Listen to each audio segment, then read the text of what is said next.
The Phil and Will Show is back, episode number 4. And the Niners and the Lions are still alive, which has set up the first ever Phil and Will Bowl, which I guess this is the inaugural because the Lions never make the playoffs. Although, did you know the last Lions playoff road win was against the San Francisco 49ers in 1957? Fun facts. Wow. Right, I don't know if we can buck that trend. I'm telling you. It's in the cards. I'm telling you, man, hey, it's funny how history repeats itself like that. But yes, we're going to have the Phil and Will Bowl, all about that.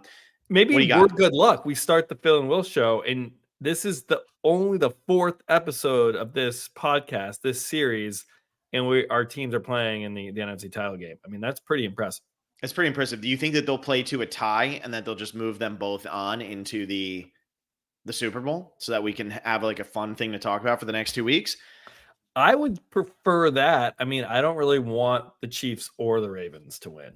I don't like the Chiefs, don't like Mahomes, but I feel like the Niners, we have a better chance of beating them than we do if the Ravens win. So I don't know, but I think we also beat the Ravens. I don't like Here's Mahomes. the deal. It's tough, man. It's really tough. Here's my thinking on this whole entire situation. The Chiefs are my nightmare right now making the Super Bowl. So I am a Lamar Jackson fan going into this weekend, and here's why.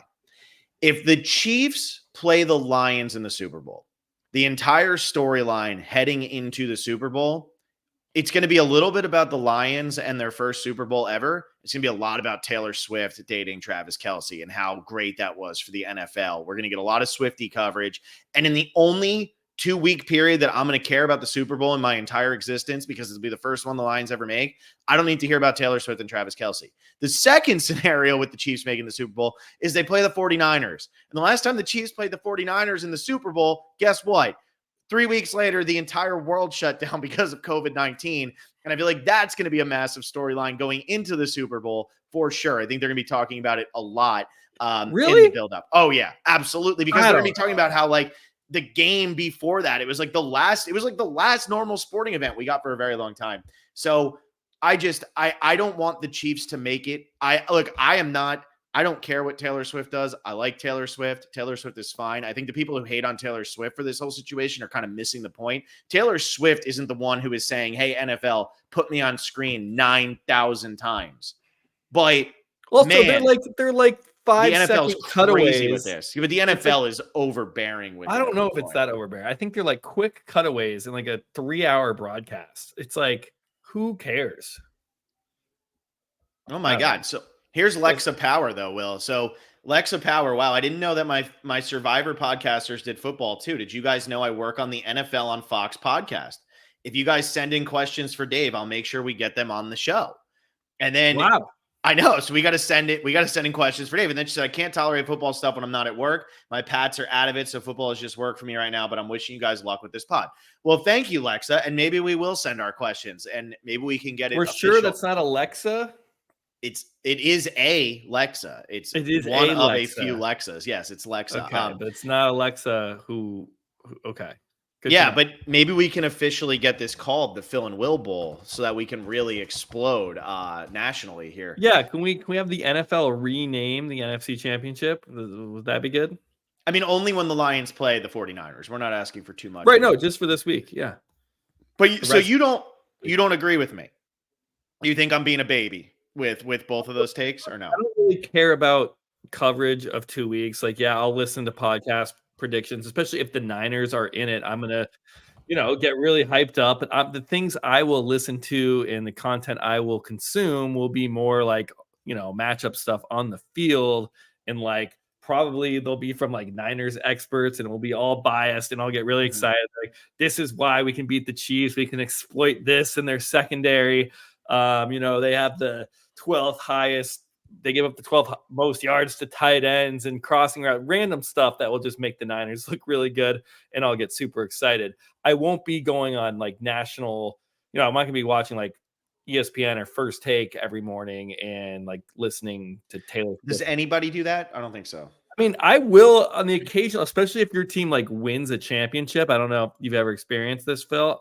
But I guess I'm a for Yankees Celtics, fan, dude. So I experienced it a lot when I was a okay. child. No, it's just fun, or even not even a challenge, like a big win, like when the Niners and the Cowboys season, the past 2 football seasons. It is fun to check out what Stephen A has to say, and he just eviscerates the Cowboys, and it is absolutely entertaining. Now, I wouldn't be doing that for like 2 weeks, but I don't really care about the storylines and the Taylor Swift or the COVID of it all. Man, I don't really want to play the Ravens. Not as good of a matchup for us. And the Chiefs, I mean, Mahomes is scary, man. Mahomes is a scary guy. Like, I don't want to play him either. Like, I really wish, and no offense to the Lions, I wish there was like a Lions option in the AFC. Like if the Texans had managed to win Yeah. somehow, and you Well, could it's be kind of like, like that man, year we got the Bengals versus the Rams. That was who both like everybody I forget who did the Rams beat in the The Rams beat the Niners, Oh, yeah, I forgot about yeah, that. That's and interesting. I didn't The remember that. Bengals beat the Chiefs. The And Bengals it's beat the funny Chiefs because in Arrowhead. the Chiefs probably wanted the Rams and the Niners probably wanted the Bengals, and then both those teams won to get there. That's right. That was the year where you guys beat the Rams twice in the regular season. You were super confident going into that game. It was like a bye week, you kept calling it, and then the Niners lost. No, I mean, we barely beat the Rams. That was the last game of the regular season, and we were full of injuries. And I mean, I think Bosa might have been out that entire season, if that's the correct one, or we missed the playoffs one. It But was when anyway, you got the 6 seed. You were the 6 seed, though. oh You yeah, weren't. we were not favored to win. This is the year we beat Green Bay, 13-7 or 13-10 in the snow with the punt that we talked about last week. We weren't at all favored, but yeah, we couldn't make it happen. Thanks for reminding me of that and bringing that up. That's what I was doing. I was doing it on purpose. Yeah, this is an interesting Final Four because you have three of like the Ravens haven't been there a lot, but it seems like every time the Ravens get close, they always win. Like we've seen 2 Ravens Super Bowl wins since 2000, and they don't stand out as one of those like perennial powerhouse teams the way that the Chiefs, the Niners, the Patriots, the Colts used to when Peyton Manning was there. Like they're not that, but when they get there, they're scary. The Niners and the Chiefs have been, I mean, what is it, 4 out of 5 years for the Niners in the NFC Championship game. The Chiefs have been to the AFC Championship 6 straight every year with Mahomes as a starter. And then here's the Lions for the first time since 1991 making it to the NFC Championship game. It is kind of fun, and like the Lions are America's team right now. It's funny to watch the NFC North fans really fall apart right now, especially the Vikings fans, because they're such a pathetic franchise too, like the Lions, where they can't win a Super Bowl. And their fans, I was reading one thread today where somebody kept calling Lions their little brother. And I was like, as a Vikings fan, you can't call anybody little brother. Like, it's just, you've never won a Super Bowl, so nobody's little brother. Like, if you're the Bears or the Packers and you say that makes sense. But and like watching the Rams fans fall apart is always a good time. But everybody else is loving the Lions. And it's weird to be in that situation. I think the Lions are going to get smoked this weekend. I'm a very realist. I'm a big time realist when it comes to my favorite teams. I predicted the Miami Hurricanes Final Four run last year. I also predicted them getting knocked out by Loyola Chicago in the first round, the year Loyola Chicago went to the Final Four. And right now, I've been pretty spot on with the Lions. I did think that they were going to beat the Bucks a little bit worse than they did. However, the Lions played a terrible first half of football and still were up by 2 touchdowns late in the fourth quarter of that game. This week, we're super outmatched pretty much across the board. If Deebo Samuel doesn't play, I think the Lions have a little bit of a chance. But ultimately, our secondary I don't think is good enough to play with the 49ers. Yeah, for me, as long as it's not raining, that seems to be. Brock Purdy stunk last week. Yeah, and I get it. People want to hate on Brock Purdy. I get it because people want to, because it's like he can't be this good. He was the last pick, and like all these NFL analysts, like during the offseason, all they do is draft coverage, and like clearly no one took him seriously. So now that he's proving everyone wrong, these people are like, wait, this can't be right. This guy can't be this good. He can't be the starting quarterback for a Super Bowl contending team. Guess what? He has been now 2 seasons in a row. Mm-hmm. And I do like how he has one bad game. Okay, I guess the Ravens game too, but we mentioned that a lot of those passes were tipped. And that's a really good defense. But it's like, okay, 2 games out of a 17-game season and now a playoff game. He's so a bust. 18 games, 2 of them are bad. So now I'm correct in that he's not a good quarterback and he sucks. Whereas like the 16 other games that you've seen from him, you're just ignoring that completely. Like you're ignoring the entire regular season if you're just putting all that weight onto one game in the rain against the Packers team that I think at this point we just have to say the Packers are a pretty damn good football team, and that we don't look at the record. They blew out Dallas. They stopped Dallas's offense. I mean, Dallas's offense had like the most points scored. They scored more points in the Niners per game. And they didn't really, I know that what they ended up with like 38 at the end or 36. 48-32 was the final. 32, but like that's not a real 32 points. That was, they were not even in that game. It was 27-0 at one point. Okay. So, I mean, look, we can look at what the Packers did to the Lions on Thanksgiving Day. I mean, wasn't that like a quick 28-0 or 21-0? Something absolutely absurd. They jumped out to a 14-0 lead, and then the Lions kind of clawed. It was always like a 2-score game. The Lions actually had the ball with down 7. Oh, really? I feel like they put a stopping on the Lions. It looked a lot worse than the final score. The final score was not indicative of how bad. I focused on cooking the turkey and the potatoes. I took my focus away from football. It was that bad of a game. It was 20-6, 23-6 at halftime, and then the Lions actually had the ball 29-20. Or no, they scored 29-22 and then didn't get the onside kick. So yeah. Okay, so then it was 29-15, 29-14. 29-14 in the third quarter, though, and that last touchdown was scored because Dan Campbell went for it on like 4th and 6 from his own 25 in the third quarter, which you got to live and die with Dan Campbell. As One with the Stone says here, Dan Campbell's balls is the X factor, not R. It is. His ball is one thing. But it's one set of balls. Yeah, so Green Bay is a good. And I just want to say this for all those pundits out there, and look, they get the clicks, right? I always tell people, don't interact with the people who are trolling because that's what they want. If you retweet it, if you comment on it, any of that stuff, that helps them get higher up in the algorithm. Instead of doing that, comment on the people that you agree with more, because then you'll see them more, and then that'll get them up into the upper echelon. So like follow Phil and Will, follow the specialists and all of that fun stuff on social media. Here's the bad game for Brock Purdy against the Packers. 23 of 39 for 252 yards and a touchdown. What a piece of shit. Like, what a bad player. Now, I understand the Ravens game. Yeah, he was 18 of 32, 255, no touchdowns, 4 picks. I mean, that's an atrocious game. But he looked worse against the Packers than he did against the Ravens. Honestly. Yes. Taking each of those picks. But let me end this real quick. 31 touchdowns, 11 picks, threw for 4,280 yards this year. I don't care who his weapons are. Like, there's a lot of really, really good wide receivers in the NFL whose quarterbacks can't get them the ball. Look at DJ Moore. Okay, he can't get the ball because Justin Fields stinks. That happens all the time. So the fact that, okay, he's a system quarterback, good for him. He's the last pick in the NFL draft. He should be a system quarterback. If he's not a system quarterback, then every other team is a bunch of idiots. So I don't know. I think it's just nonsense, and it's just click, click, click. That's all the pundits want. And here I am defending your quarterback leading into the NFC Championship game when the Kings of the North is what I want. But it's is that a T-shirt from? You already got a T-shirt from this season, NFC North Champions. Yeah, I remember doing that when your team makes the playoffs or like wins the division for the first time in a while. You're like, I gotta get the T-shirt for the division. I got the Canes Final Four too. After a while, you don't need the T-shirts. Like I remember for the Giants, San Francisco Giants, it's like 2010. We won the division for the first time since like 2003.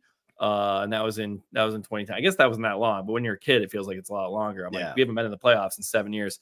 And we finally won the NL West as like T-shirt. And then it's like, oh, we won in 2012 or we got to, we did our World Series stuff in 2012 and 2014. I forget which one was the wild card. I think in 2014 was definitely a wild card year. Anyway, you buy fewer T-shirts, the more championships you win. So I have all the Yankees sitting there stuff with the from fresh the 90s. cheese.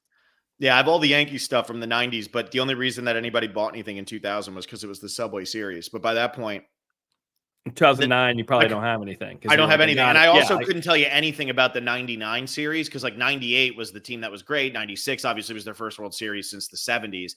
And then 98 was the unbelievable team that had set the record for most wins in the season. And that was like Jeter was really at his high point. And the next year, like, nobody gave a shit that they beat the Braves. It was just like, yeah, okay, cool. They beat the Braves again. Like, woohoo, whoop-de-doo. But yeah, I'm pumped, man. I mean, the Lions, I'm excited. And I think that, my biggest takeaway from this is when you are down for as long as we were, it feels so good to be up because I've never seen a good Lions season. I've wasted my time every time I watch a Lions football game my entire life until this year. And it just feels amazing for this to be happening. And for all like the sourpuss fans out there, it's like, I do love how sports fans like argue with each other as like your fan base stinks, your fan base stinks. Well, your team's a bunch of losers, your team's a bunch of losers. It's like, the Lions are playing in this game this week. If you're a Lions fan and you're dwelling on that kind of stuff, you've missed the point of it's been 32 years, 33 years since you've even made it this far. Just enjoy the ride and let the bitter babies be bitter babies. Like, you have to do that. But sports fans are just a funny, interesting thing. Jake T says, here's 5 because you guys deserve it. But you guys going to watch the Royal Rumble on Saturday. I'm going to be the biggest Ravens fans on Sunday only. Not going to watch the Royal Rumble, but if you live in the Tampa area, go to Johnny Fairplay's event. I know there's going to be a whole bunch of Survivor people there. There's going to be wrestlers there. There's going to be other reality TV people there. He's doing that in Tampa or Clearwater, which is pretty much the same thing. This upcoming, I think it's Saturday night. But yeah, anyway, that's all beside the point there. But thank you, Jake. Appreciate the super like there. Big thanks. Yeah, that's good. Will, did I miss anything else on that? Was there anything else you wanted to say? I have a question for you. Yeah, it's like, ahead. You're going into this game and it seems like you're pretty level-headed with like, look, Purdy had a bad game against the Packers and it was in the weather against a pretty hot team. It doesn't seem like you're coming in expecting to like win this game. How disappointed will you be if the Niners beat you? Like, how bad would this be of a loss? It really isn't. Because here's the thing. The Lions have exercised nothing but demons this year. Okay, they've exercised all of them. First division title since 1993. First playoff win since 1991. First NFC Championship game since 1991. That is huge. Like, that is massive. We've gotten rid of that. Now, we've never made a Super Bowl. So if we make a Super Bowl, we get to take our name off that list too. That's amazing. If we win a Super Bowl, we get to take our name off that list too. That's amazing. But just knowing that I could live for another 30 years, 30 more years without the Lions making an NFC Championship game or without winning a playoff game, and it still wouldn't be as long as the last streak just was. It's just nice to get that out of your system, because now you go into next year and it's not, well, they had a great year, but they ultimately fell apart at the end and the Packers stole the division from them and then they lost their first playoff game. Like, Dolphins fans right now are in a world of hurt. Me as a Lions fan, I'm just happy we're here. I will say, I've been the biggest supporter of Jared Goff since we traded for him. I always said we could not win a Super Bowl with Matthew Stafford, and Matthew Stafford did go on to win a Super Bowl with the Rams, but that was because the team around him was built already. With how much money Matthew Stafford was getting. System QB. You were always going to get him. You were always going to get one weapon for him or something like that, but there wasn't enough salary cap to build around him. So you get Jared Goff, you get all these picks, everything happens, and Jared Goff's been amazing. I don't care what anybody says. Everybody can rip him to shreds. And what I love about the Lions and Brad Holmes and Dan Campbell is that they are ignoring what all the public and stuff are saying. Some coaches don't do that. Some GMs don't do that. They are ignoring everything and they're just trusting their guys. And Jared Goff this year finishes second in the league in passing yards, played really good in the second half against the Bucs. Like, he's another one, 30 touchdowns, 12 picks, but everybody's going to focus on the 1 or 2 really bad games he had this year. Every quarterback has 1 or 2 really bad games. We just don't talk about Patrick Mahomes because Patrick Mahomes has just been like elevated to this God tier where we're not allowed to insult him. I love Jared Goff. I think the future is super bright in Detroit, although that division might be the best one in football next year, which is why I was more concerned about the Rams game and getting that win, because I do think next year with the Packers, with the Vikings getting Kirk Cousins back and healthy, and with the Bears, whatever they do with their quarterback situation, their defense is very good and they played really good down the stretch. I'm worried for the Lions next year, but I'm happy we got all this out of our system now. If we beat you guys, this is the magic run. That's really all there is to it. Obviously I'm going to be rooting like crazy in that Super Bowl, but it's like, if we beat you guys, this is, it's already the most successful season in Lions franchise history. So, like, what more can I really forget? And Corksall says, have people forgotten Jared Goff played in the Super Bowl? People it's narrative, man. If you listen in the echo chamber, you just get the same nonsense all the time. Jared Goff's been a solid quarterback except for like 1 year. And people tried to run him out of the league the same way people are still trying to run, like almost trying to run Purdy out of the league all of a sudden. He's not good enough. It's so ridiculous. It's so nonsensical. Yeah, I think you have the right mindset for this. Just because I think playoff losses are not created equal. And if the Lions lose, you can say this wasn't, a disappointing season, or that we, were failures, or what a waste. We didn't win a Super Bowl. You can't win a Super Bowl every season. And I think there's different levels to it. So it's like, if you're the Bills and you lost again to KC and Mahomes, and you cannot get past them every year, that is going to be brutal. That is going to be devastating, because you're one of the top teams in the league. You have one of the best quarterbacks in Josh Allen. You just can't get over that hump. And so that's bad. That's painful. Yeah. But the Texans losing to the Ravens, they're not like, wow.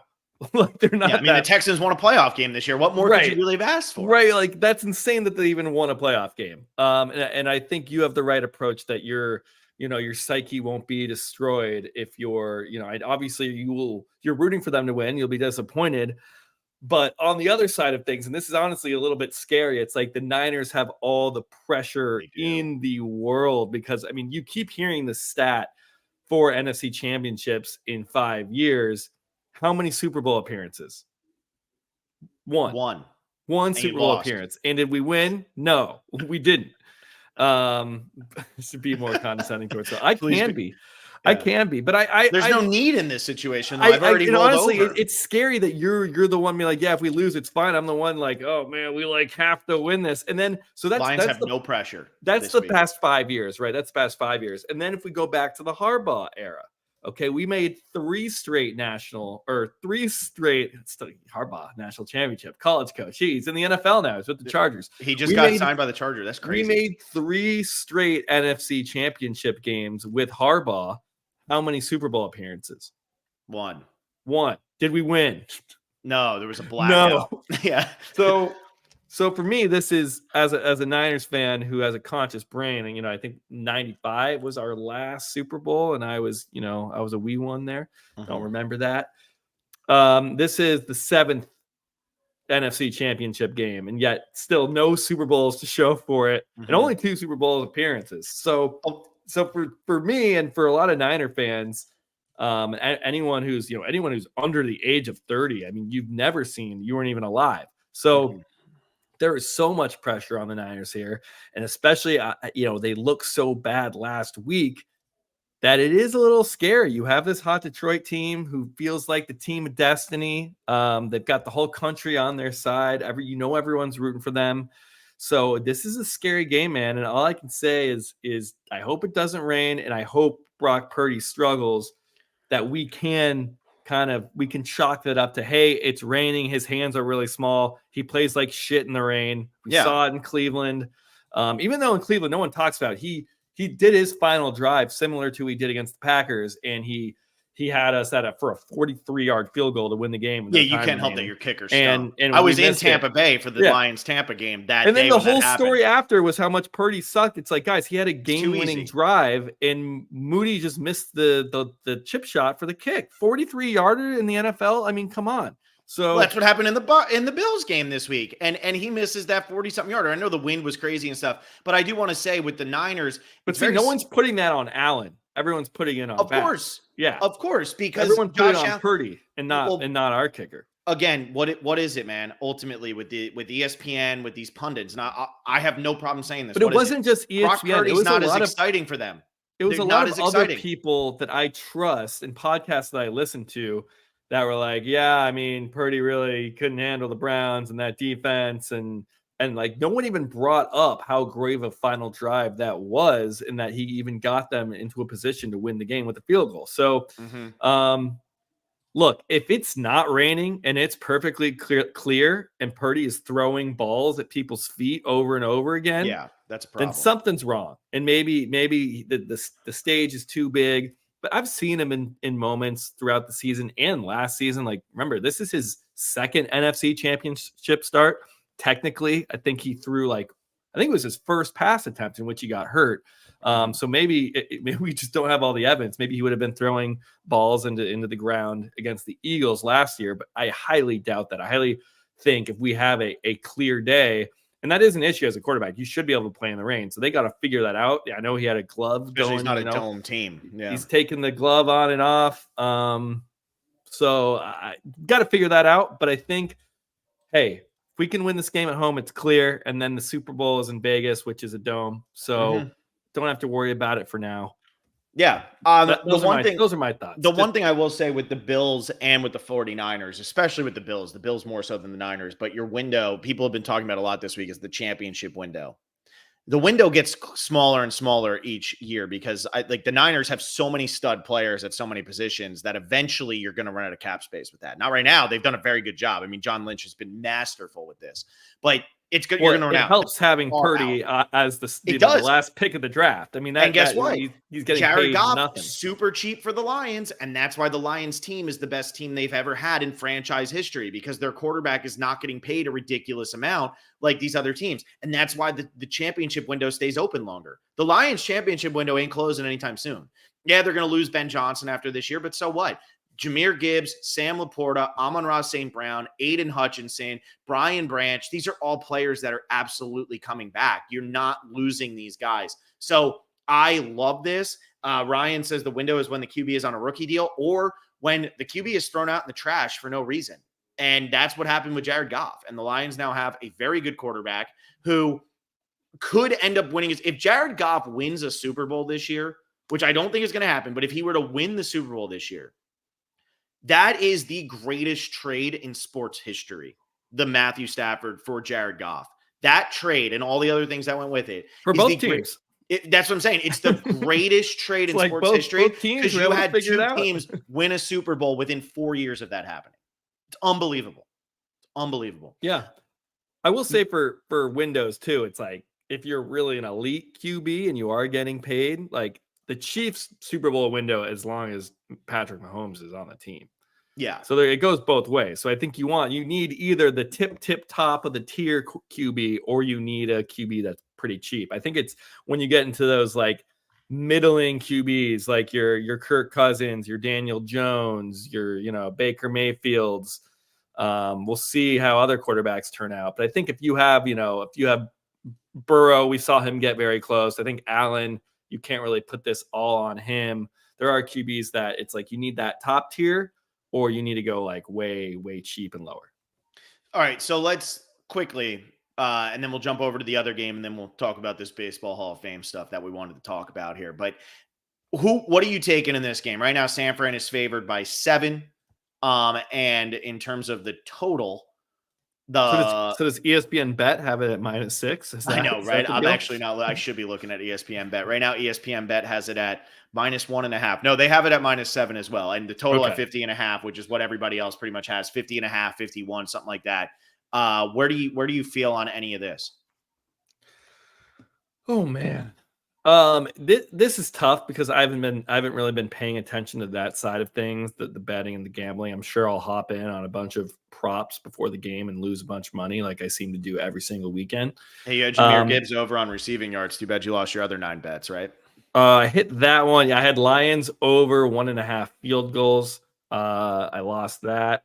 I had Niners team total over, lost that one. I had Christian McCaffrey longest reception over 14.5 yards, lost that one. I think I won. Josh Reynolds, I had over 2.5 receptions, and he got hurt once he had 2 receptions. So that was no good. I think I had a couple other winners sprinkled throughout the weekend, but it wasn't too friendly over here. So, I mean, that has not been my focus. I'm just more excited to watch the football game. And I just want the Niners to win. I don't need them to win by 7. I don't need them to win by, 14. If I take it all line or something, I have this hunch that we're just going to blow them out because you guys have like the worst pass defense and we have all these stud receivers and we're playing at home and it looks like a clear day. I could go that route, but honestly, I just hope the Niners get the W. Like we just got to win by at least 1 point. And if that's in overtime, that's fine. If that's we blow them out in the first quarter, that's great too. Will's so much more desperate than me right now. I love it. You can feel it. You understand the spot of these two teams and their fan bases, where one is going to be like, wow, what a run. Can't believe we got here, made it this far. What a season, broke the curse, blah, blah, blah. And one's fan base like, holy crap. Our social media has been posting Quest for 6 since, 2010, 2011. And we're still at 5. We have not gotten the 6th Lombardi Trophy yet. So, I just need the win, man.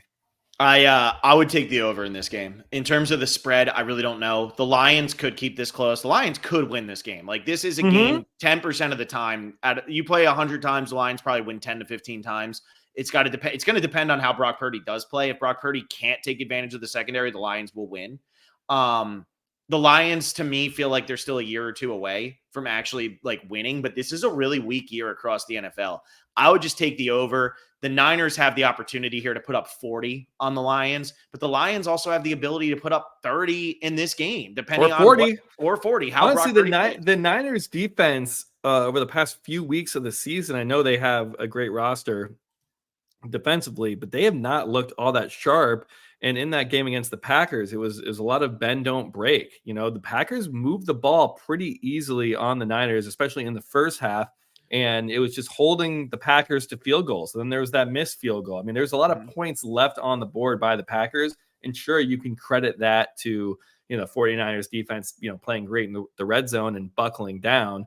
But you give the Lions a chance. I know the Lions also aren't great in the red zone, but you give the Lions those chances, they will score points. They will put points up on the board. So, I mean, seven's high. I think it's about right. But absolutely, I'm not sitting here saying, Phil, you got no chance. You're scrub team. This is as far as they've gone. And I want to be condescending. I want to be mean.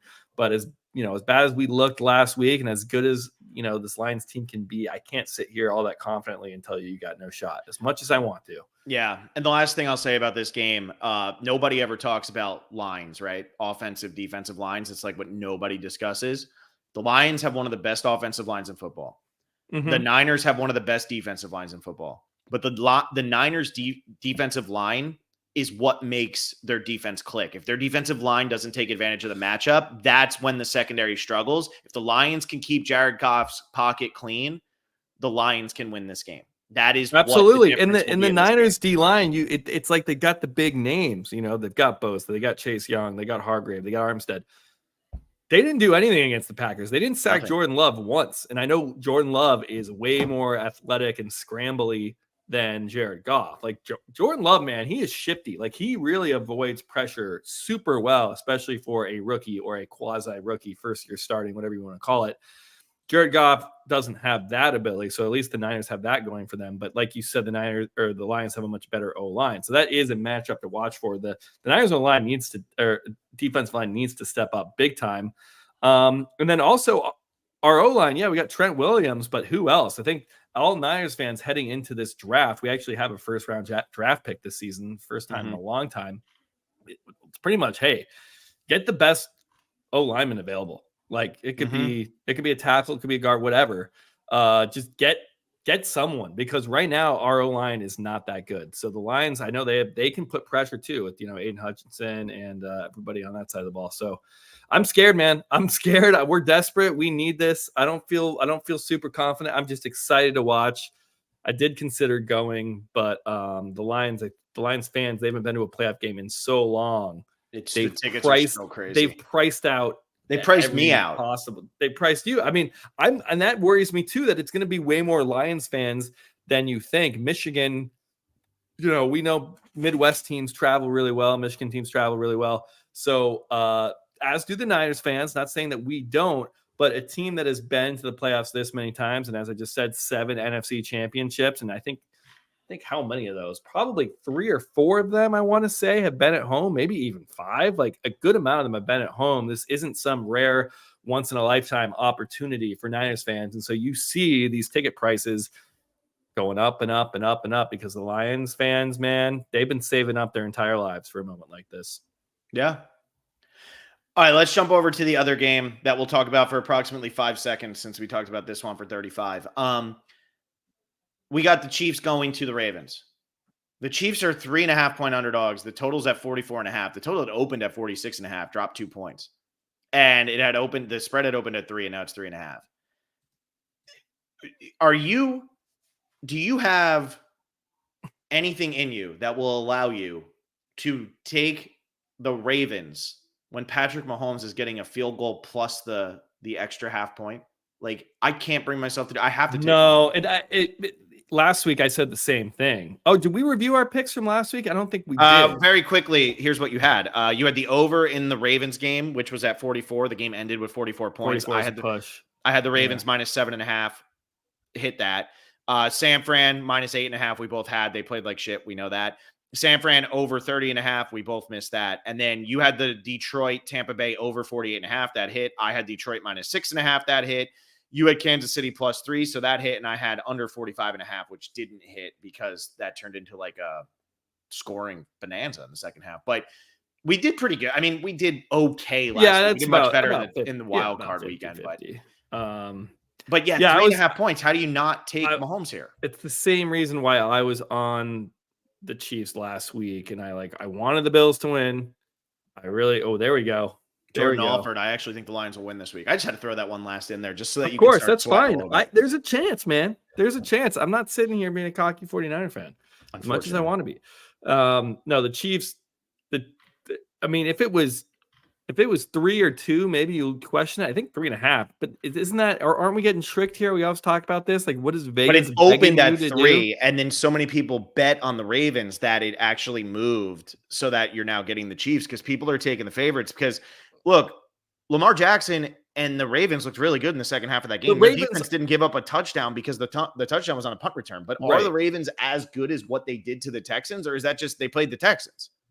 The Ravens, I think, are the best, most complete overall team in the NFL. But, I mean, you got Mahomes on the other side. And I don't really love Mahomes that much. But, man, he's scary, and their defense is really good. Like, their defense is no joke. And I think that's why Mahomes is 8 like this. That's why he's been to 6 straight AFC title games. Like, every year he started, we keep hearing that. Obviously, part of that is because of him, but their offense has not looked good all season. They don't have Tyreek Hill anymore. They have this like mismatch of receivers that we don't know. Every week it's someone different. Kelsey did step it up a little bit. I think I called that. I was like, yeah, I think the Chiefs are going to turn it up now that now that they're in the playoffs.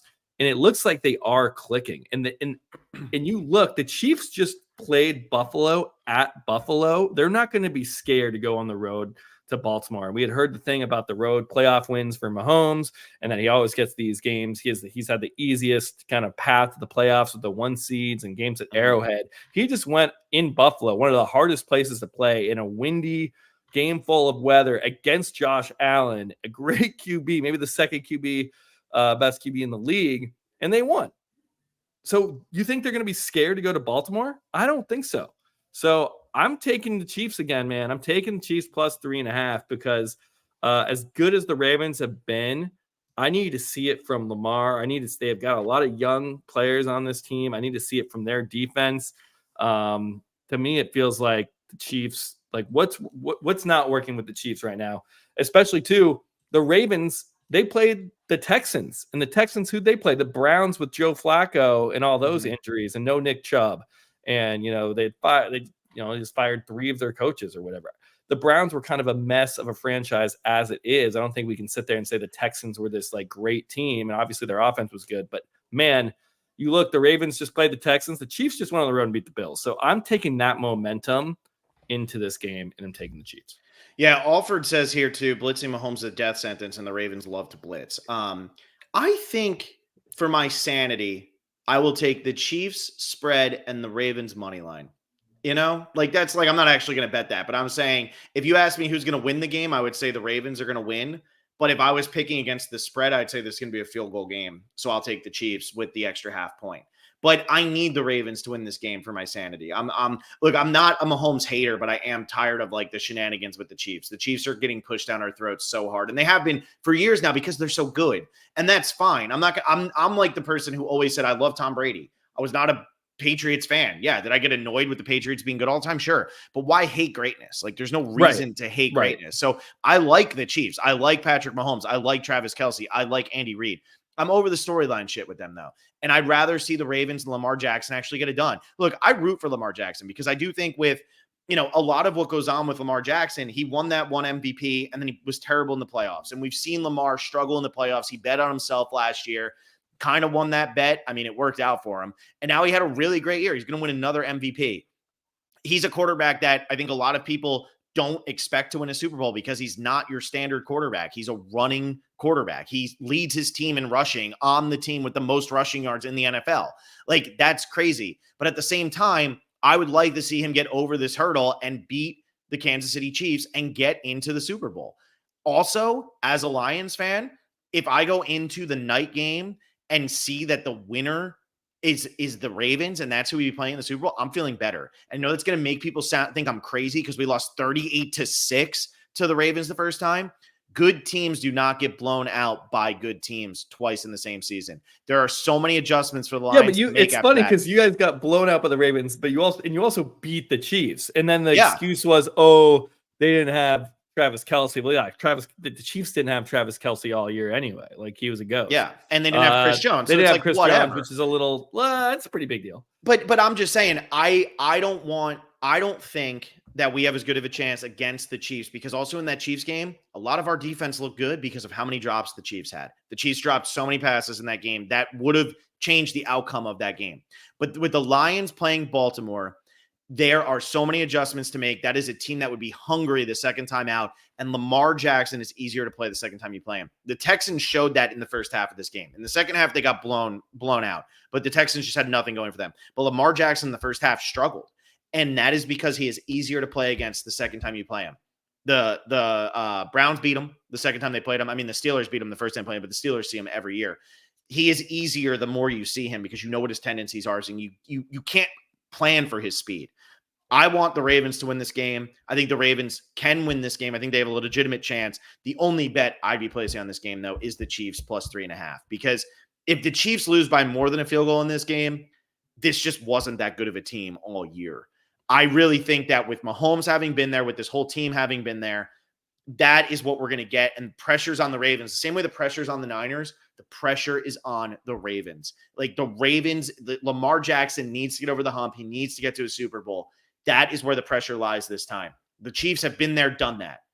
So I think that the Chiefs are coming in loose. They just already won a road playoff game. That's not the storyline coming into this game. But I still think the Ravens are going to squeak out the win. I think they have enough talent. I think they can control the clock. They're so good at running the ball. And I think that the Chiefs just ultimately, offensively, aren't going to be able to do enough against the Ravens defense. I think the Ravens defense is too good. So I think the Ravens win, but the only bet I'm making is Chiefs plus 3.5. Yeah, I'm with you. I'm with you on Chiefs plus 3.5. I think it's gonna be a close game. It could be a 1-point game, 2-point game, field goal game, anything. I don't think it's gonna go much higher than that either direction. It is weird though. It's like this is one game. Like, they're gonna play football for 60 minutes, and then we're like, Lamar could, Ravens could win, but if they lose, it's like his whole legacy is like decided by this one game. It feels a little. I feel like it doesn't do the players justice, because it is one and done in the NFL, and that's it. And that's why these games are so big, and that's why the stakes are so high. But we see, plays can go either way, like a penalty call or a missed penalty call, a bobble, a helmet catch. Like, there are just so many things over the course of a football game that could happen that, for whatever reason, we like dictate everyone's legacy based on 60 minutes of like this chaos of people running into each other and throwing balls in the air. And I get that's the sport, but I think we all need to just like chill and let this play over out, multiple years and multiple seasons. It's not like Lamar Jackson has been to, 6 AFC title games and has lost them all, or, I think this is his first one, but it's not like he's never been to a title game. They've even made the playoffs a couple times. So it's like, let's be happy that they're in the AFC Championship game. And hey, maybe Dak Prescott, you look at him and it's like, okay, he hasn't been able to get it done.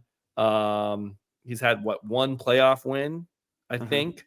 So, and they get to the playoffs every year. So maybe there's something to look at. We can take a look at the whole over like a course of 5 or 6 years.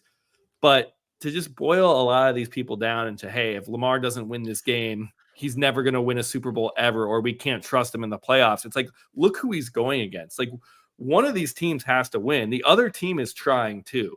Patrick Mahomes is a formidable opponent here. So if Lamar loses this game, I don't think it should be some career-defining legacy game for him, even though he hasn't been there before. And look, he's got a good team. He's a good player. You're going to have another 10 seasons in this league to get it done. And maybe when it's all said and done, he never got there. Maybe he didn't have it in him, but it's his first AFC Championship game. Let's kind of settle down on that, because that's going to happen. Yeah, and like we're going to talk about the Baseball Hall of Fame, and I think the problem with Hall of Fames and greatest of all time and all of that stuff, and the NFL does it too, is like, if you don't win a ring, you're not the greatest of all time. Dan Marino threw for 5,000 yards, 4,860 yards, or whatever his record was, and 48 touchdowns when nobody had thrown for 4,000 yards yet in the NFL.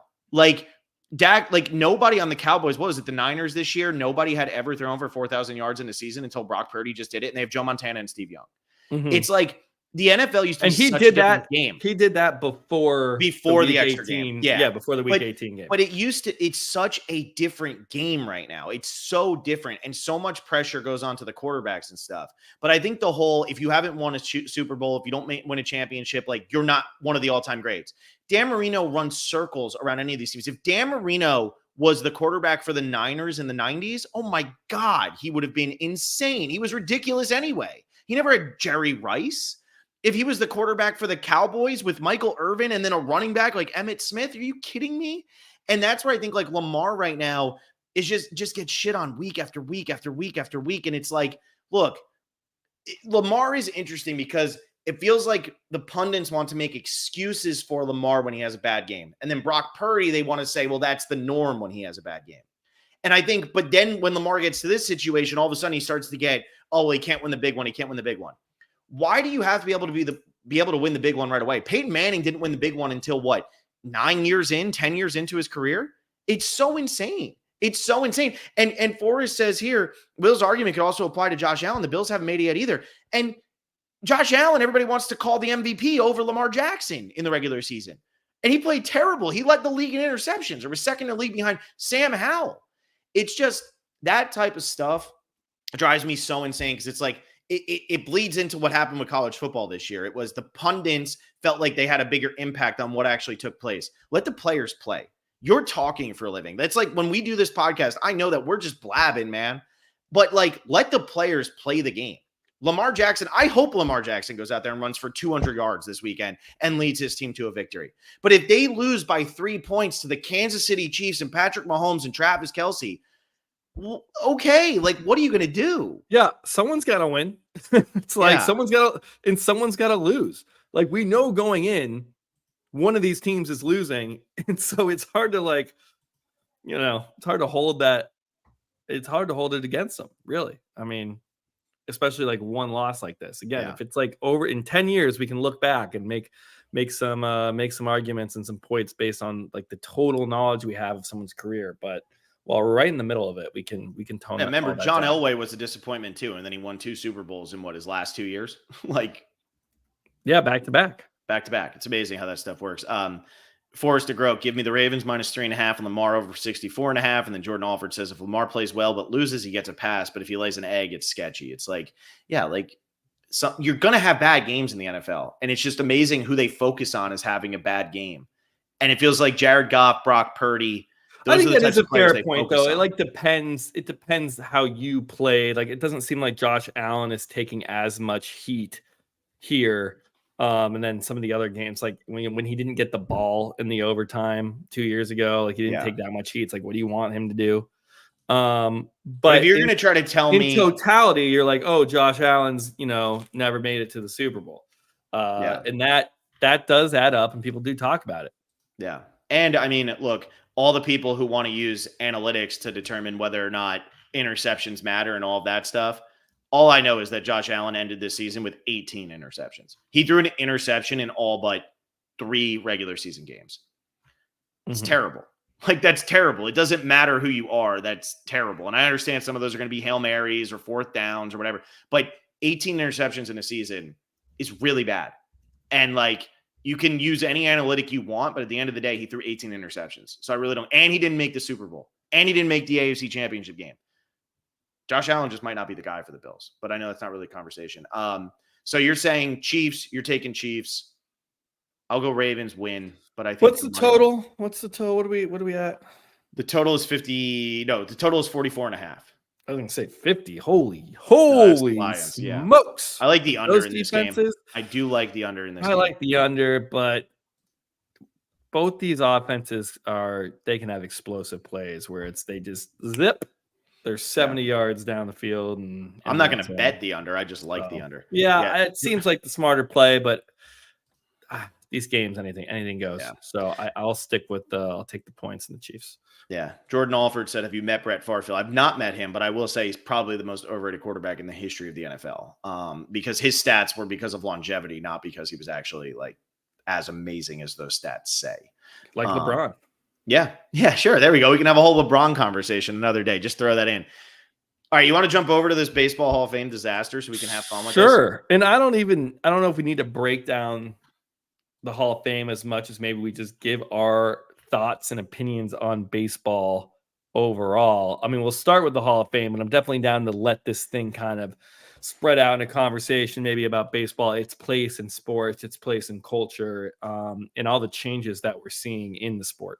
Why don't you let me lead it, buddy? Okay. That's what I'm saying. You lead. We start with the Hall of Fame. No, I want to say this. It's a tree. I do want to say this. It's an onion. I feel like it's an onion. Onion's branch. It's layers. Ogres are like onions. I think the biggest problem I've noticed with the Baseball Hall of Fame, look, I don't care. Hall of Fames are such nonsense at this point anyway. It doesn't matter. I mean, it's like Rock and Roll Hall of Fame, Baseball Hall of Fame, NFL Hall of Fame. It doesn't matter. It's like, do people like you enough to put you in? Sure. The biggest problem with what baseball has done with their Hall of Fame, because they just announced their newest class, and their newest class, the 3 players who ended up making it, who were voted in. Well, it's 4 people who were voted in, but one was a coach, which is Jim Leland, who deserves it. But then you have Adrian Beltre, Todd Helton, and Joe Mauer. And look, Joe Mauer, great catcher, deserves to get in the Hall of Fame because he was probably the best catcher for a lot of the years he was playing. Maybe second best, but he was up there. Todd Helton and Adrian Beltre. The biggest problem I have with how this has gone in recent years, though, with the Baseball Hall of Fame and with the whole steroid thing is by allowing writers to be the ones who vote on this, because that's how it's always been, to have it be the baseball media vote to put people in. They don't realize, I think, how much they have to lose with this. And I think what's happening with the Baseball Hall of Fame and how almost an entire generation of probably the most exciting baseball's ever been in the history of the sport is being eliminated from the sport is why baseball is in dire straits right now and why nobody gives a shit about it. Because all of these great people we grew up watching, Alex Rodriguez, Barry Bonds, Mark McGwire, Sammy Sosa, Curt Schilling, Roger Clemens, they're not in. And they're never going to get in.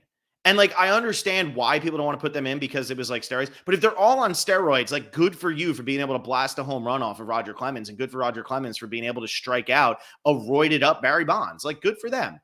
My biggest thing is, though, by doing this, it just got to the point where it's like, who cares about Adrian Beltre, Todd Helton, and Joe Mauer getting into the Hall of Fame when you're not going to put those other players I just said in? And how are you going to build up interest in the sport when your stars from previous eras don't matter? I mean, look at Peyton Manning right now. Peyton Manning and Eli Manning have their own show during Monday Night Football where they comment on the game and have people come on and do all of that. That is respecting your old players. And I know Alex Rodriguez gets to do his little show with David Ortiz and stuff on Fox, or TBS, whatever it is. But by not putting them in, you're not revering them the way that they should be revered. And it really does hurt the history of your sport. I think baseball's just done. And look at Peyton Manning's forehead. It's huge. Tell me he didn't do HGH. All right, come on, give me a response here. No, I'm with you. I think the Hall of Fame not allowing the steroid players in is total bullshit. Obviously, I'm a Giants fan, so I grew up watching Barry Bonds, Jeff Kent, JT Snow, Rich Relia, all those teams. I saw Omar Vizquel was on the ballot this year. He didn't quite sneak in there. That's probably going to be a tough one. Here's the deal. The Hall of Fame is supposed to tell the story of your sport. It's supposed to be like, look at all these players back in the day when the sport started. You have these black and white photos. Look at these rules. Look at these stadiums. Like, look at all this. This is how it was played. Here's a jersey from this game. Remember this game? And then you move through the eras. And it's basically you are building a time capsule for your sport that is logging the greatest moments, the greatest players, the greatest memorabilia, all of that. So by just ignoring an entire generation of baseball does not serve that purpose of what a Hall of Fame should be. It doesn't fulfill that. So, I mean, there's some people, some experts, as they call them, or MLB insiders that have said at the height of the steroid era, there was like about 90% of the players in baseball were on steroids. So, and I get it's cheating, and I get it was against the rules, but if 90% of the player base, and hey, maybe that's not true, maybe it was 50% or maybe 30 or whatever, there were enough players doing it where I think we can look at and say, okay, well, the best players on steroids were still the best players of that era. It's not like Barry Bonds would have sucked at baseball without steroids. You still have to look at the ball and make contact and swing. You know how hard that is? And just because when he hits it, it goes a little bit further, maybe like 5% further, 10% further at most. Look, that's like you're still eliminating great people from the sport.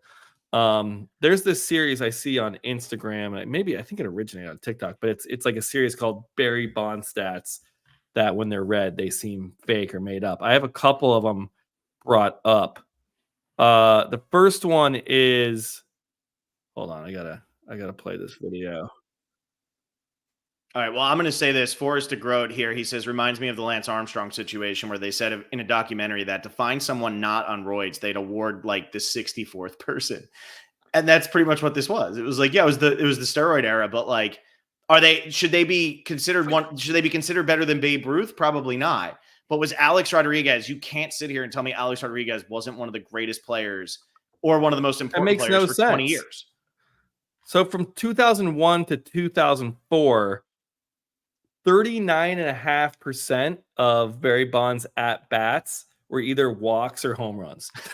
Like that is 40. I mean, that's people. If you're batting 290, that's great. And that's getting hit. This is getting a home run or a walk in close to 40%. That's not even counting his regular hits. Like his on base percentage is almost 50% at that point. Yeah. And then Barry Bonds has been intentionally walked 688 times in his career.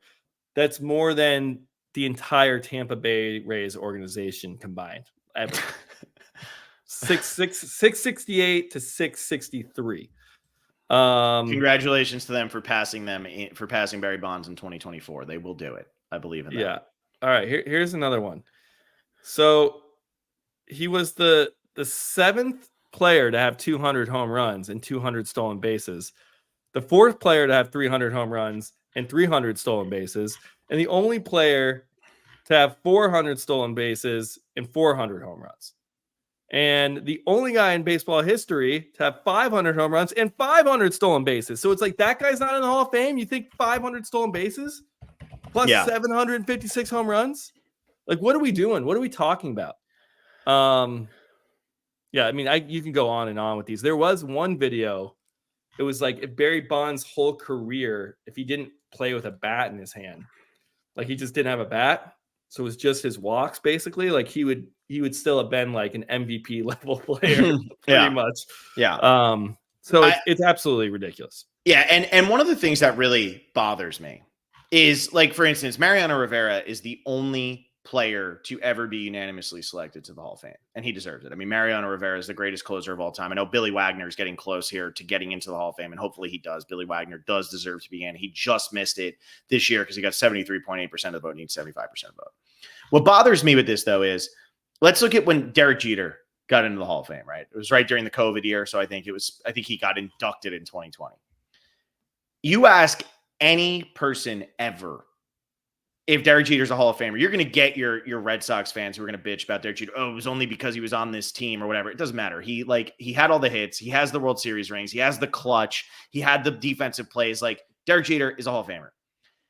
He missed out on being unanimously selected by one vote.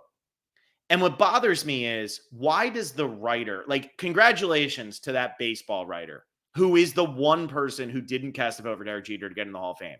Pat yourself on the back. Congratulations. You did it. You can sleep so well, and you can be that arrogant guy at the dinner who's swirling your wine, explaining why you didn't do it. Congrats on being different. You're also wrong, and you're an idiot. Like, you shouldn't have a vote in this. And I think that's what annoys me is you have people who vote for the Hall of Fame who will do stuff as stupid as, well, I won't vote for somebody on their first 3 ballots. Why? And like, why do you get to be the one who determines that? The MLB needs to figure it. Jordan Alford says Griffey also got with like 99%. Yeah. Ken Griffey Jr. is a Hall of Famer. Ken Griffey Jr. is a no doubt, no brain Hall of Famer.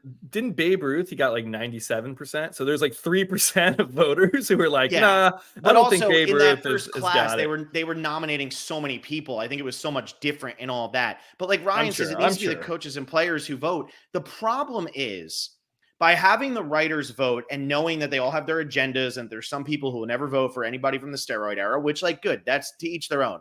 But knowing that and then also seeing them not vote 100%. But here's the thing.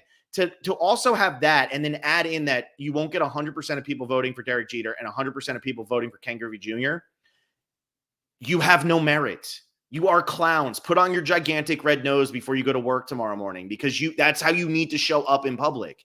There is no way, and nobody can take it seriously because there's already agendas behind the scenes for all of this. And that's not what the Baseball Hall of Fame should be. Why are we giving power to these power-hungry people? What have they done to earn the right to say whether or not Derek Jeter, Roger Clemens, Ken Griffey Jr., Mariano Rivera, or freaking Todd Helton are Hall of Famers? They haven't done anything. They sat there and they typed behind their computer.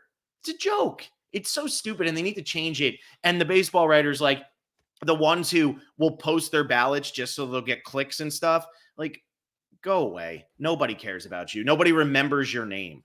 I mean, baseball is dying, man. And for me, baseball hit a death like no other when they converted the NL to have the DH. To me, I thought that was a really interesting part of the sport, that two leagues could have different rules, and they are very different ways of playing the game. I thought the NL game, which is much more strategic, and yeah, we're not watching home runs fly out of the park, but that's what the game's kind of become, is like who can hit the most home runs. And like the NL is way more, are you going to pull your pitcher because you got someone on base and your starter's playing great, but you got to cash in on these runs because runs are tough to come by. Maybe you got to move a guy over with the bunt. You got to double switch when the pitcher spot comes up. You have to think strategically, and you're actually in these dilemmas on, are you going to favor defense or offense? And now it's just like, let's just hit as many home runs as possible, which is just not as interesting or has not much thought or intrigue. And there's a lot of these changes with baseball. Some I'm more okay with. I think the speed of the game, I get it. Like, it is a product. I like that. I think that was necessary. I'm good with that. But I think what baseball's trying to be is it's trying to be like football or even basketball in some respects and be like this national sport. That's its goal. It's goal to be, full of highlights and stars and have everyone follow it. And that's fine. But that's just never what baseball has been, because there are 162 games per team each season. It's always been a localized sport where you get behind your team. You have them on every day in the summer. I mean, I remember growing up as a kid, you have that game on in the background. And I didn't care that it was 3 hours or 3.5 hours. Like, it's fine. It's on there in the background. When there's people on base, you can pay a little bit closer attention, or you can, maybe it's a big game against a rival, you can really sit down and lock in, but it's on every day and you can follow your team, and you're following it with your peers locally. It was never supposed to be, people watching Twins games in Los Angeles and being really excited when Joe Mauer hits a home run. Like, that's never what the sport was meant to be. But because of social media and the internet, I feel like it's trying to be something that it's not. And I think, look, okay, football, NFL, we just had a playoff game get 40 million viewers at its peak. That's not what baseball is going to be. Football is a national sport where you can follow the whole league, because guess what? The whole league plays on one day a week for 18 weeks of the year.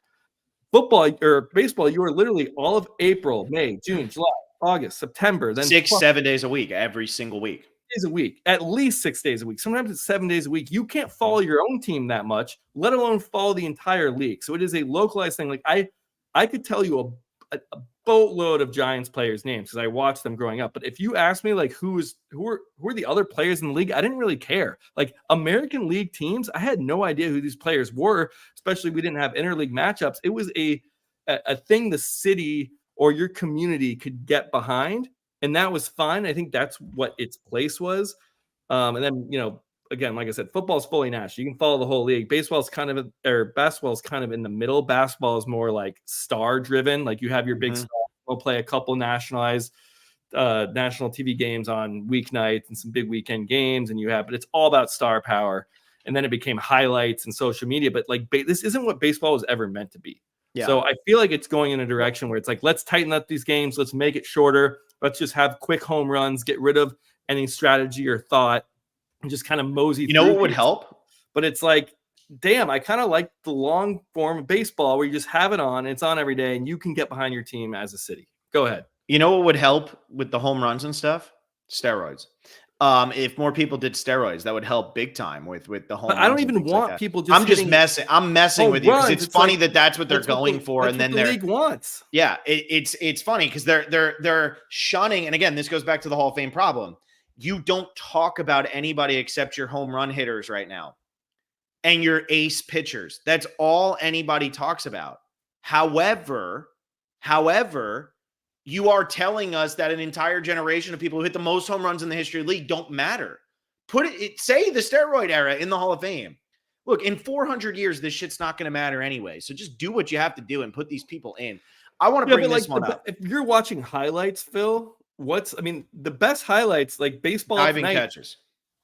Yeah, Baseball Tonight. That was their ESPN's flagship baseball program on every single night. I'd watch it wasn't all let's the look at time. the 5 best home runs. It's web gems. Let's look at the best 5 defensive plays, whether they were throws at the plate, diving catches, plays at the wall, double plays, like whatever it was, jumping into the stands. Like that's really fun to watch. Home runs are all the same. It's just, boo, you swing the bat and we know what is going to happen. It's going to end in going out of the park. Everyone goes crazy.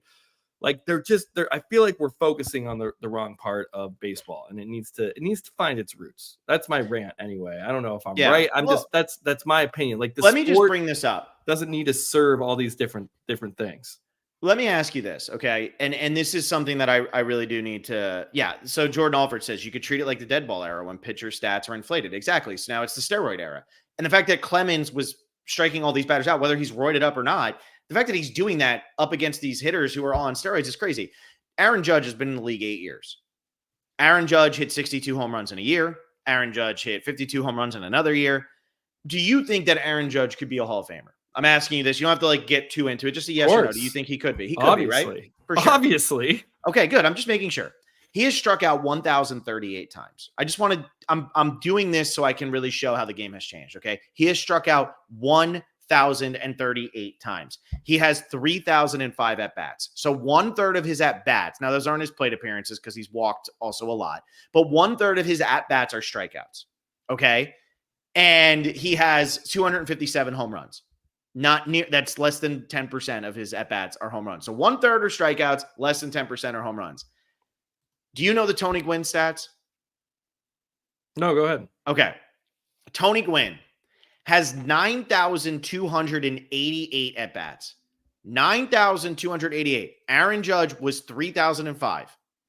Tony Gwynn struck out 434 times in his career. Damn. In his career. The most strikeouts he ever had in a season was 40. Okay. But how many home runs, Phil? How many home runs? That's all I care about. So the home runs, he had 135. That was it. 135. Yeah, he sucks. He sucks, right? He didn't hit enough home runs. Yeah. Like, you've taken out this element of sports that is so phenomenal. If Aaron Judge was playing in the 80s and 90s, he probably would be starting a third of the games because it wasn't all about that. They would say, dude, you strike out of the third of the time you walk up to the plate. We can't trust you. It was about actually getting hits. I'm sure Aaron Judge would cater his game differently. Absolutely. I mean, Jordan Alford says that here. The high strikeout rates are because guys aren't swinging just for contact anymore. No, that's for sure. But why aren't they swinging just for contact?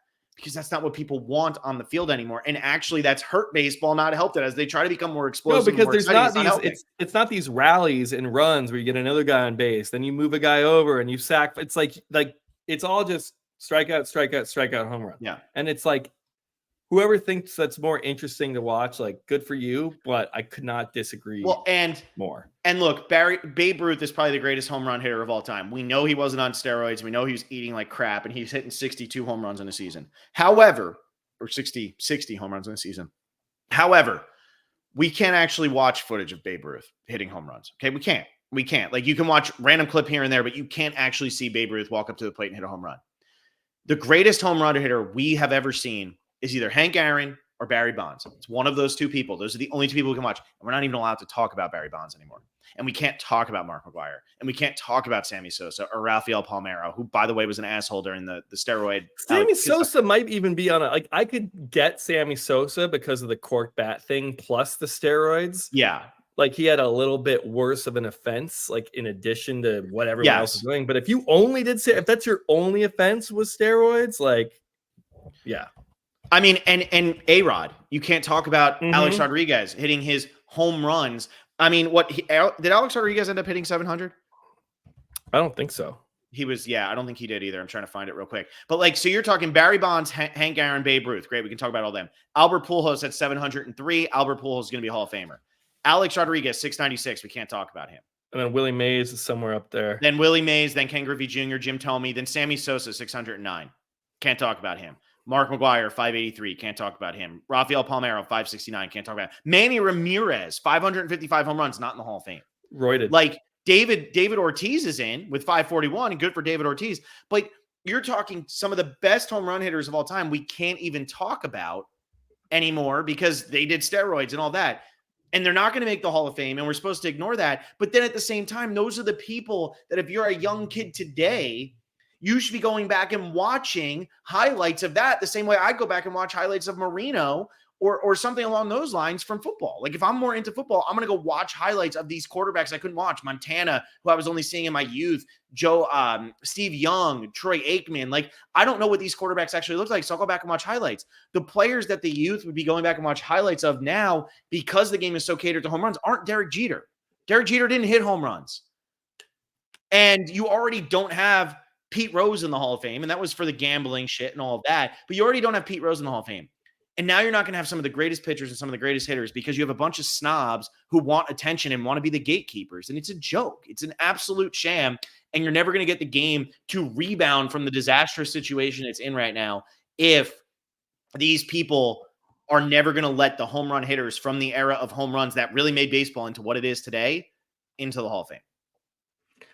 How do you feel about pace of play and all that stuff? I think like, I'm here for part of it, but also part of me feels like, okay, if the games were 3 hours or 3.5 hours, way too long, right? But now they're 2 hours, 45 minutes or whatever. And then I'm just making up these numbers, but it's getting faster.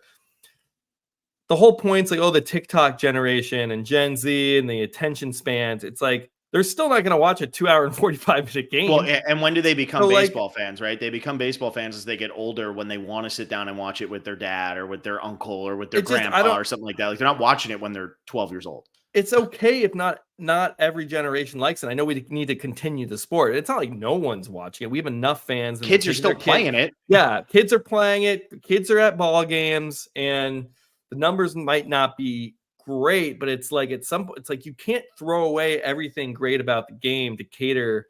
Like then you're going to ruin it like forever. Then no one's going to like it, and then where's it going to go from there?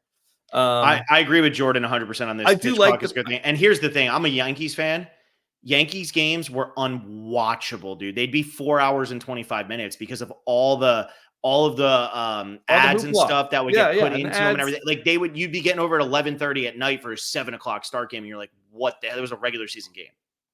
Yeah, no, and I'm good with that. I'm good with it to an extent.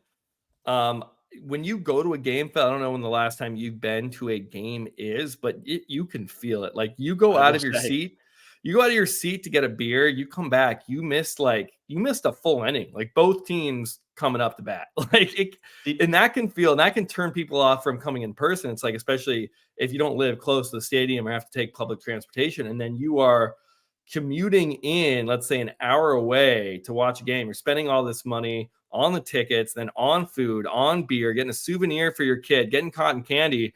And then it's like, I miss. But 2.5 hours is a very 2.5 hours is a very normal sports time. That's what the NBA is. That's what college basketball is. Like that is like the NFL is the only sport that's longer than 2.5 hours. So I think that's fine. I do want to say I don't know. I feel like baseball, just for people who've gone to games, they feel like I've been to hundreds of baseball games. It feels very quick. And more to this point, I do appreciate the pitch clock. I think it is needed. But things that are coming in the future, what they're doing in the minor leagues now is they have automatic balls and strikes. And so that's stupid. That I don't like. I do like that because I like getting it right. I think the big problem with Human error is a part of sports, though. You need to have it. I don't know. My big thing with it, Phil, and we can disagree on this, obviously, but like the fact that when you're watching the game on TV and you see the box with the They grid shouldn't have the and box you on see TV. it That's the so problem. clearly, everyone at home can see if it's a ball or strike. So we're But the we're problem like is this: taking these minor errors by umpire. Let me finish. That we're taking these minor errors by umpires that are literally inches off, and then we are like showing it to putting on full display to the whole world and emphasizing it. And like that's not fair. And it's like if we can know instantaneously whether it's a ball or strike, then why don't we do that? And so in the minor leagues, they do that. They still have an ump back there because they need to make plays at the plate if there's a throw or anything, and then other batters interference or catcher's interference or whatever you want to say. But they will then have an earpiece and they will call it. And I think that's only on weekend games, and then on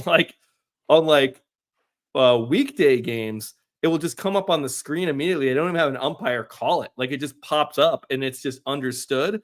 And then on the weekend, they actually have the umpire there to make the game longer because the game is going too quickly. Like that's where at the point in the minor league games, it's going too quickly that they can't have people come. They don't have enough time to sell concessions or souvenirs and all that. So I'm just saying in the pipeline for baseball, it's becoming a very, very high-speed sport. I don't know if going fully that way is necessary. That is really stupid, and here's why that's stupid. It's too easy for the hitters. Because what the whole point of having human error, they shouldn't have that box up there because that box is what is technically the plate, right? That is technically the plate. That's technically their knees, and that's technically up by the top of their chest.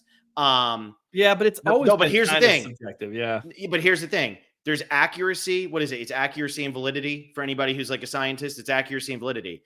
Accuracy is one thing. Whatever the other word is, it's not validity.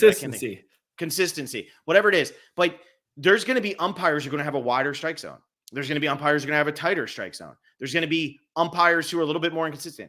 Inconsistent is bad, but a wider strike zone and a tighter strike zone is good because there are going to be some umpires who favor pitchers. There's going to be some umpires who favor hitters.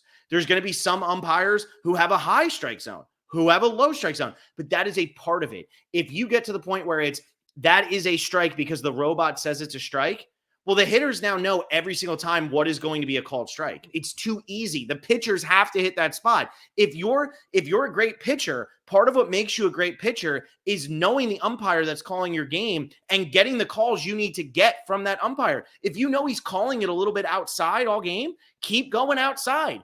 That is what you should be doing as a great pitcher. If you have that accuracy to throw out there, that's what you should be doing. I think robot umps is stupid.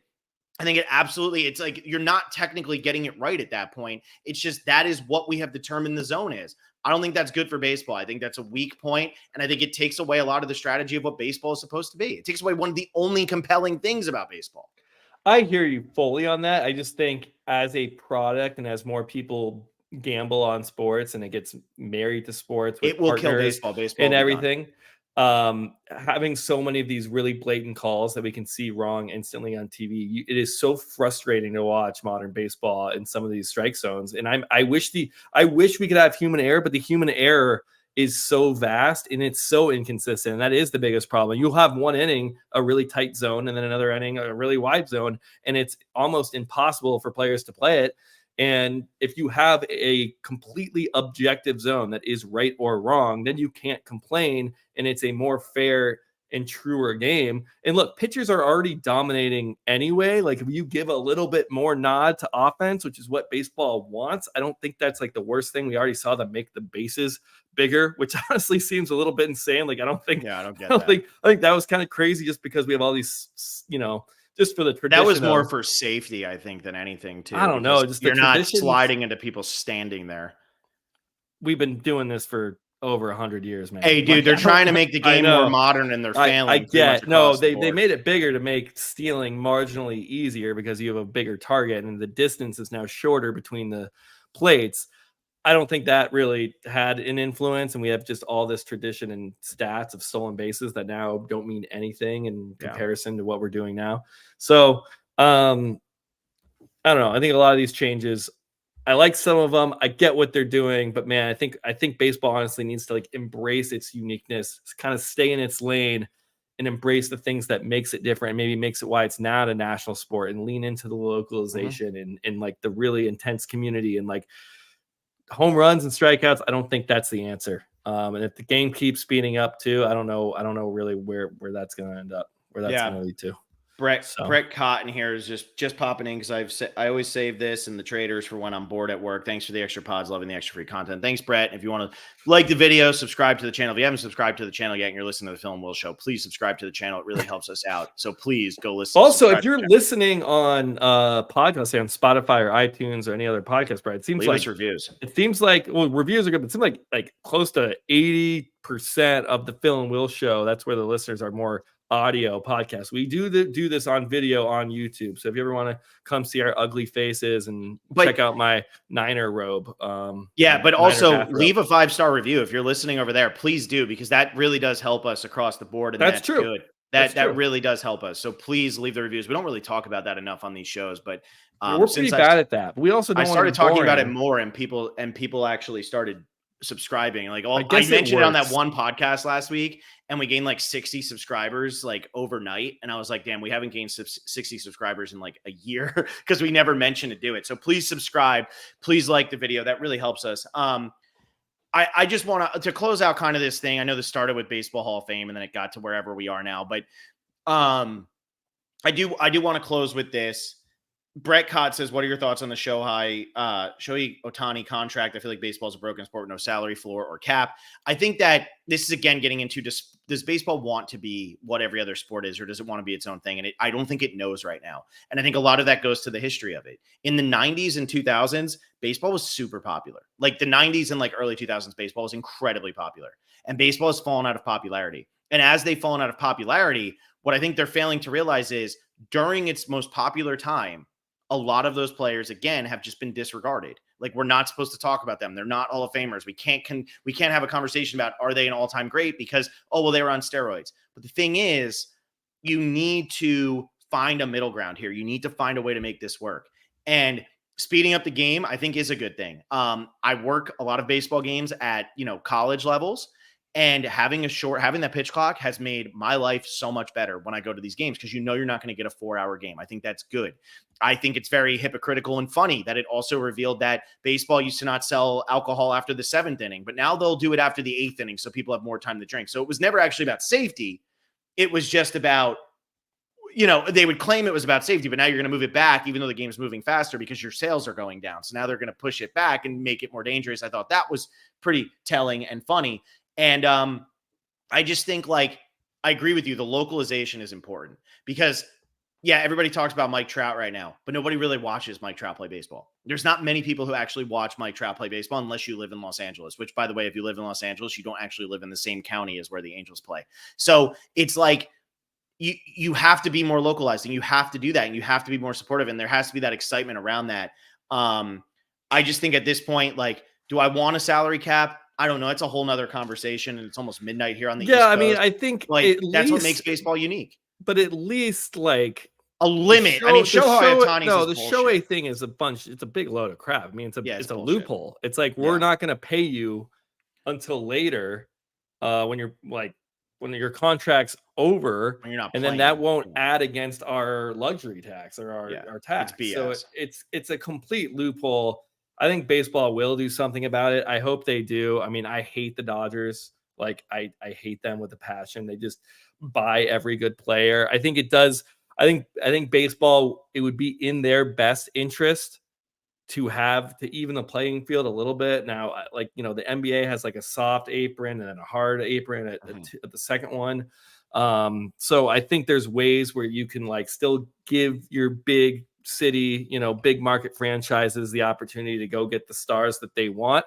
But you also want some of the smaller market teams to be able to keep their stars and bring in free agents. And so that you have these, like when the Royals out of nowhere were really good from 2013 to 2015 or 16. It's like a spark. It's like they got so into it, and then they've now just they're just done. Some of these, when these smaller teams go on runs, that's the localization part of it. It really, you can feel it pulsating in the city, and that because there's a game every day. So it's like, oh my gosh, you're basing like at school, everywhere, you're basing your whole entire day in the summer around these games, especially when you get into the fall when everyone's back to work and school. And it's like, we got playoffs coming. It can be so powerful. And to just have these big players all be able to go to the coast and go to LA and go to the Yankees and go to the Red Sox, or maybe end up in, in Houston or something, like spread the wealth around, I think, a little bit with these big name players so that you get as many communities, really caring about the sport. That's what's going to be best for it.